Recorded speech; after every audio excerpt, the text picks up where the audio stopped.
call is now being recorded. What's up, everyone? It's Ryan, www.hiphop100.com. Thanks for everyone rocking with the site, viewing every day, the feedback, and we have a special guest. It's actually an artist I like. He makes more than just hip-hop music, I think. Some of you might know him. He goes by the name T. Mills. So, how you doing, sir? Man, I'm great, man. How are you? I'm all right, man. It's just like 88 degrees here in Maryland. It was like 35 was the daily high last week. Now it's 88, so I'm just adjusting to the weather right now. I'm jealous, man. We were in Denver yesterday, and it was snowing. We got like 1.5 feet of snow, and I'm in Kansas today, and it's pouring rain. So you're doing a lot better than I'm doing right now, man. So for all the people who don't know, where exactly are you from? I'm from Riverside, California. And that's Southern California, right? Yeah. Southern California, the IE, Inland Empire. That's where I'm from. I live in LA now. I've been in LA for 3 years, but I'm from Riverside. Okay, yeah. I was just out to LA for my first time, and I've never seen anything like that. What's the Inland Empire like? Riverside like? What's the music like there? I mean, man, it's not a whole lot is going on out there, to be honest. But you know what's cool, man, is that I feel like we have like our own little movement right now. Like, Hit Boy is from Fontana. He's from the IE. My homie's Audio Push. They're from the IE. I'm from the IE, and you know we're all friends, and we've all known each other for a long time. And it's just cool to see like all of us, you know, doing our thing. Hit Boy is one of the hardest producers in the world right now, and you know, we're both representing from the same place, and you know, we always show each other mad love. So it's cool, man. It's becoming like a dope little community. You know what I mean? And it's tight that we all took like our inspiration and our creativity, and you know, we made it work, and we took it from the IE, and now we're all out in LA, and we're all making music, and you know, doing what we do, man. That's cool, man. That's cool. So you're on tour right now with Sammy Adams. How's that going? Oh, man, the tour's been amazing, bro. We had San Diego to start the tour. We had 2 LA shows, played AZ, and we just played Colorado last night. And every show just keeps getting better, man. It's just better than the next. So I'm stoked, man. I'm excited. We're out for like another 3 weeks, and I just can't wait to, you know, go play every city and meet all the fans and keep doing what we do. Yeah, that's one thing I want to ask you about. Social media is definitely a big part of who you are in a sense. How did that work out for you? You know, like sticking your music online and getting to interact with other people. It's actually why I started my site, because I'm like, I want to work with and in music, but it's like I'd kind of be foolish if I didn't use social media and the internet to my advantage to see what's out there. You know. No, definitely, man. I feel like that's the reason why all this started, is how it started. You know, I made a MySpace page when MySpace was still cool, and that's, you know, I put up a few songs, I started getting plays, and I started getting fans, and I just kept putting up more songs. And yeah, I mean, dude, that's the way people connect nowadays, you know. It's different than how it used to be. Now people want to tweet their favorite artist or their favorite band, and I think it's cool that you can get a tweet back and just, you know, have a conversation with you know, your favorite artists, people that you idolize. You can do it on a daily basis. I just feel like it's bringing the fans and the artists, you know, it's connecting people, man. It's bringing us closer together, and it's making it, you know, it's making it a real thing. Yeah, that's one of the main purposes of this phone call, is to know, you know, just spread the word of your music and to just connect with everyone. You got the new single Loud. With the new single, would that mean there's a new album or any new mixtapes or anything coming out this year? That is actually off my album, man. It'll be coming out this summer on Columbia Records. So it's like the first kind of, you know, it was the first single that we dropped off of it. It's the first little preview that people get to hear of the album. I've been working on it for a year, man, since I got off tour last summer, and we're really happy with it. I love the song, and it's just like, you know, it's just a little sample of what's to come, man. We got some big records on the album. I just can't wait for people to hear it. Yeah, I'm starting to see a lot of videos online, like not even that, just with your music in general. Like you work with a lot of different artists. Actually, a friend of mine back in November, he was like, "Man, you gotta check out this cat Ty Dolla sign." I was like, "Who's that?" And mixtape. Yeah, I listened to the Beach House mixtape, and I heard track. I think it was like track 3 or 4, and I'm like, "All right, that's Ty Dolla sign. That's Don Kennedy." And I didn't know who that was. I didn't recognize your voice. I think you had like the 3rd verse on one of the tracks. And I'm like, oh, man. Yeah, on another one. Yeah, that was a crazy, crazy collaboration. How was it working with Ty Dolla sign and Don Kennedy? Oh, man, Ty's the homie, bro. Like, and Cardo, shout out to Cardo, too, man. Cardo produced that one. And, man, like, I've been the biggest Don K fan forever. You know, I've gotten to meet him a couple times. Super cool dude. Always says what's up. Ty how did I meet Ty? I forget how I met Ty. I met Ty at like a studio, man. We were recording at the same studio, and we just started kicking it and, you know, smoking. And he sent me this record. He's like, yo, man, I'm about to put a mixtape out. He's like, you know, I got this verse, and I really want you to get on it. I was working with Kane Beats at the time, so Ty came through to the studio, and we were working on some shit. And he's like, yo, you know, I got this record, it has a 3rd verse, and I really want you on it. And I heard it, and I freaked out. And I was like, yo, I'm doing this. I recorded my verse like the next day, sent it to him. He freaked out. He put it on the tape. And I think he wants to do a video now, and he has some plans for it, man. So I just want, you know, I want more people to hear it, dude. It's awesome. And, yo, I love his Beach House mixtape, man. He has some bangers on there, so just to be a part of that, too, was super crazy. Yeah, that was definitely a good tape. And I think I seen this one video of you as well. It was a different rendition of the Started from the Bottom freestyle, which was incredibly dope. And there were a lot of different artists in that sense. I think it was like Asher Roth, King Chip, and a few others. I mean, what's it like working? Me, Posner. What's up? What's it like working with all these artists? Because you work with a lot of different artists, and then like your music, like if I was to describe your music to someone, I would say like individual, because your music's very original, and it's like you're really like who you are in your music, and then you're working with all these other like young artists. I mean, like does that help like your I guess you could say your creativity, like when you're making the music? Yeah, man, I mean, the Started from the Bottom thing was crazy, bro. Like, Mike Posner hit me up. He just called me on the phone and was like, yo, man, I got this idea. I want you, you know, like, let's do this together. And I was like, yo, I'm with it. And he kind of told me, you know, Drake just dropped Started from the Bottom, and I was banging that in the car all the time. So I was like, yo, let's do it. And he's like, yo, but I want to do an acoustic thing. And I was like, yo, that's totally fine. You know, I feel like I'm very versatile, and I can do, you know, whatever I need to do. And then we get to the studio, and it's like, all right, so it's going to be me on the 1st verse, you're going to be on the 2nd verse. I'm going to have Asher and Chuck, you know, do like the 3rd verse, and I'm going to have Chip finish it off. And I know Chip from like Hit Boy and Audio Push and all them, so me and Chip were already cool.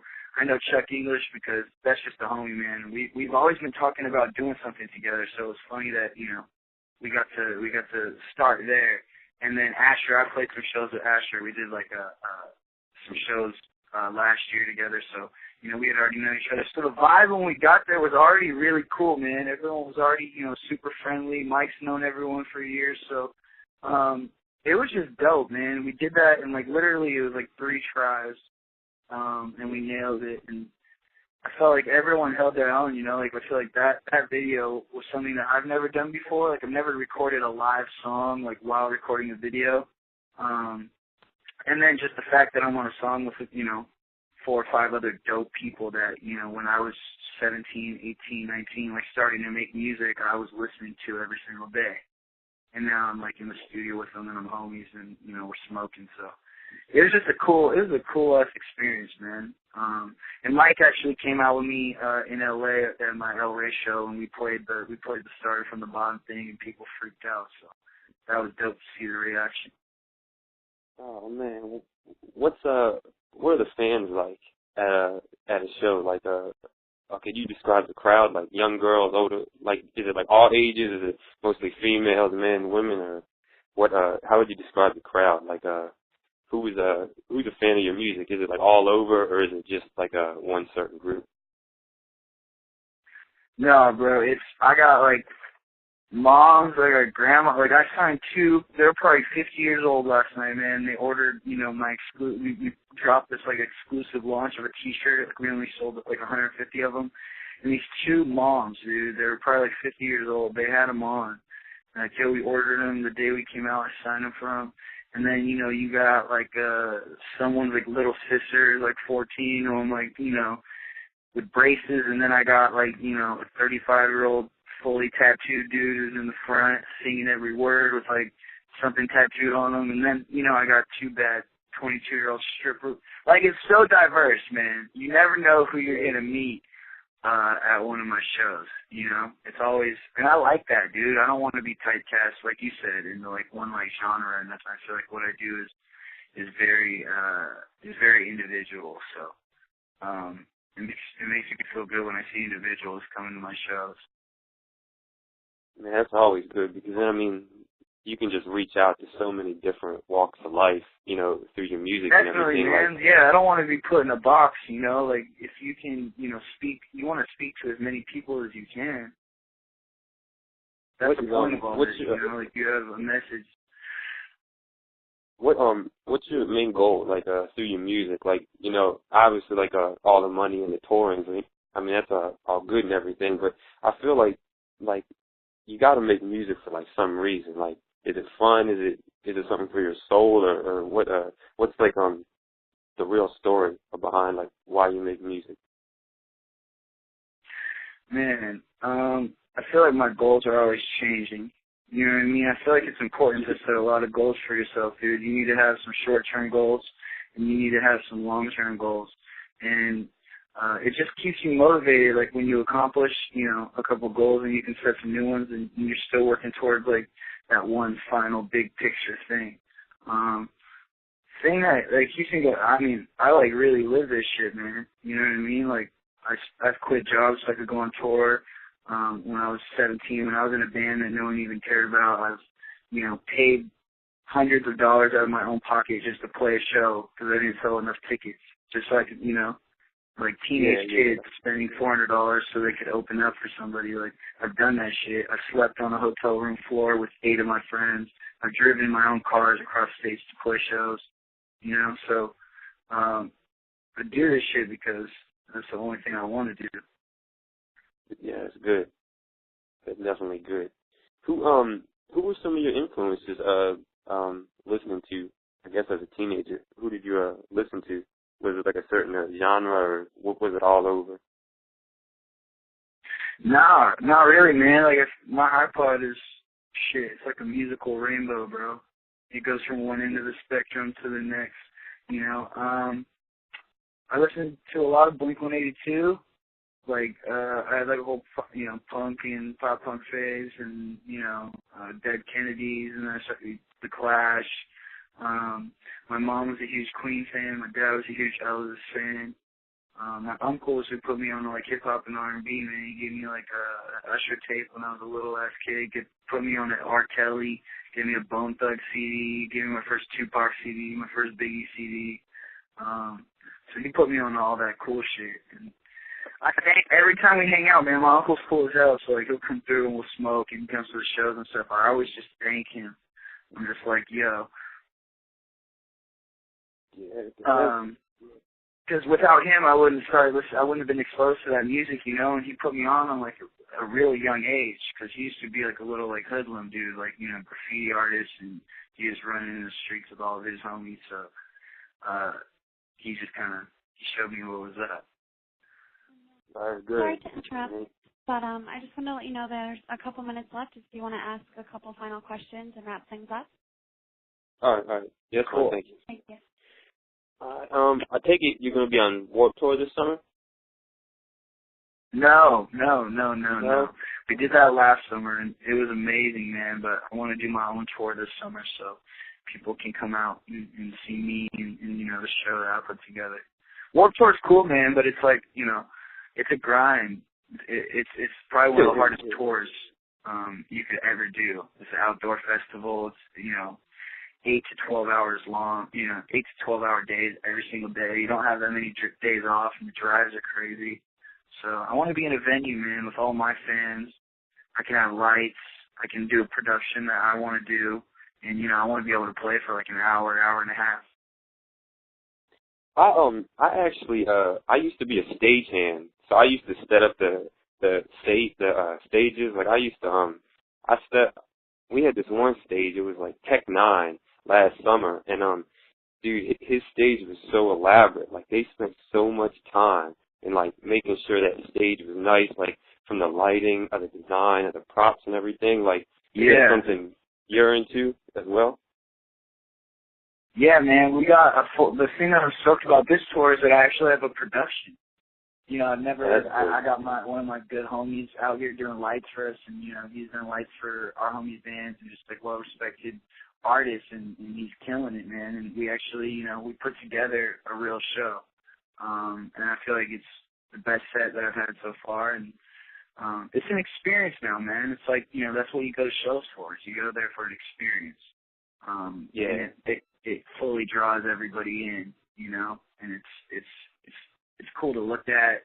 It's cool to listen to. So it's definitely, we're giving people an experience.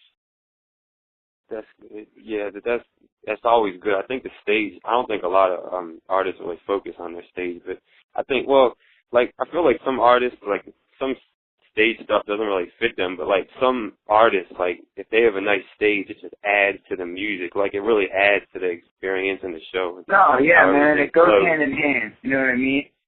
You need to look cool, like, while playing some cool music. Like, it's a vibe. Music is, it's energy, and you need ambient lights and soft lights for a slow song, and then, when you want to turn things up, you know what I mean? So, it's definitely, like, essential, and I'm just, like, super happy with it. I just, like, look at pictures of my set now the next day, like, on Twitter and stuff, and I'm just like, yo, that shit looks crazy. Like, I wish I could be in the crowd watching my show, Yeah. Oh, man. Is there anyone you want to work with from any style of music? Is there anyone particular? It can be old or new. It doesn't, I guess you could say, have to be hot or whatever. Yeah, Andre 3000 is super dope, man. He's like one of my all-time favorites, so I'd love to do some shit with him. I don't know. Yeah, I'm going to say Andre 3K. I'm going to keep putting it out there. Good people come. Maybe he'll respond. You know what I mean? Yeah. What, I was online today, and I was watching some of your interviews and listening to some of your music, and man, like, some of these comments on these YouTube videos were just crazy. Like, some of the stuff these females think of you and want you to do to them. I mean, some of the stuff was crazy I was reading. Like, what are some of these females like when they see you? Like, I think you said that they have all these tattoos of your name, or you've seen females with all these tattoos, and it's just crazy. Yeah, it's like, it is, man. And like, you know what? I don't know. Like, I just kind of had to, you just have to embrace it. You know what I mean? Like, what do you say to them? What do I say to them? Yeah, like, I mean, they want like a photograph. Oh yeah, of course, man. Yo, they come first, dude. You know what I mean? Like, definitely. They always come first. Like, without the people behind me, you know what I mean? Like, I have nobody to play shows for. I have nobody to make music for. So, you definitely have to respect the people that respect you and that want to go out of their way to support you. You know what I mean? Like, what is, me taking a picture with someone? It's 30 seconds out of my day, but it's going to make that person's, whole year. It's going to be crazy. So, like, the impact is big, and you always got to keep that in mind. Like, the fact that you can ruin someone's day if, like, I'm in a bad mood, that weighs heavy on me, too, because I have to make sure that I'm just positive all the time, so anyone I meet, gets the right impression. Like, I'm not a mean person, so I don't want to ever do that. But I will say, if you are going to ask for a picture, you should probably do it after someone's eating, because that's the most annoying thing ever. I'll still probably do it, but actually I probably won't. That's the one time I'll say no. I'll be like, yo, can you just wait till I'm done eating? Because that's like the most, I feel like the most awkward and you know, it's the most awkward time ever to get food in your mouth and want to get small for a bit. It's just horrible. Don't ever do that. Yeah, I guess that's pretty much all I have. I don't want to take too much of your time, but basically the real reason I wanted to interview. I mean, I like the music. It's you're incredibly talented. It's individual. Like I said, like if I could describe you, you'd definitely be an individual. And I think as the years to come, man, I really think the music's gonna grow, and man, just keep staying positive and keep making the right moves, and I really think everything's gonna happen, man. And with social media and everything, I mean, I'm pretty sure like you've met people who are like, man, I remember back in 04, 05 when you first started your page. Has that ever happened? Like, I remember when you first started posting music. Oh, definitely, man. Yeah, like I have fans who live in Arizona. I have a fan who bought my second T-shirt I ever made ever, which was in like 2009. She was still wearing it, had my old signature on it. Like, you know, people bring up my first like little EPs that I put out, like when I first started making songs, and it's crazy, man. And you recognize people. Like I see people that have been coming to shows for 3 years, you know, 4 years. So. All right, man. I guess people grow with you, man. They grow with the music.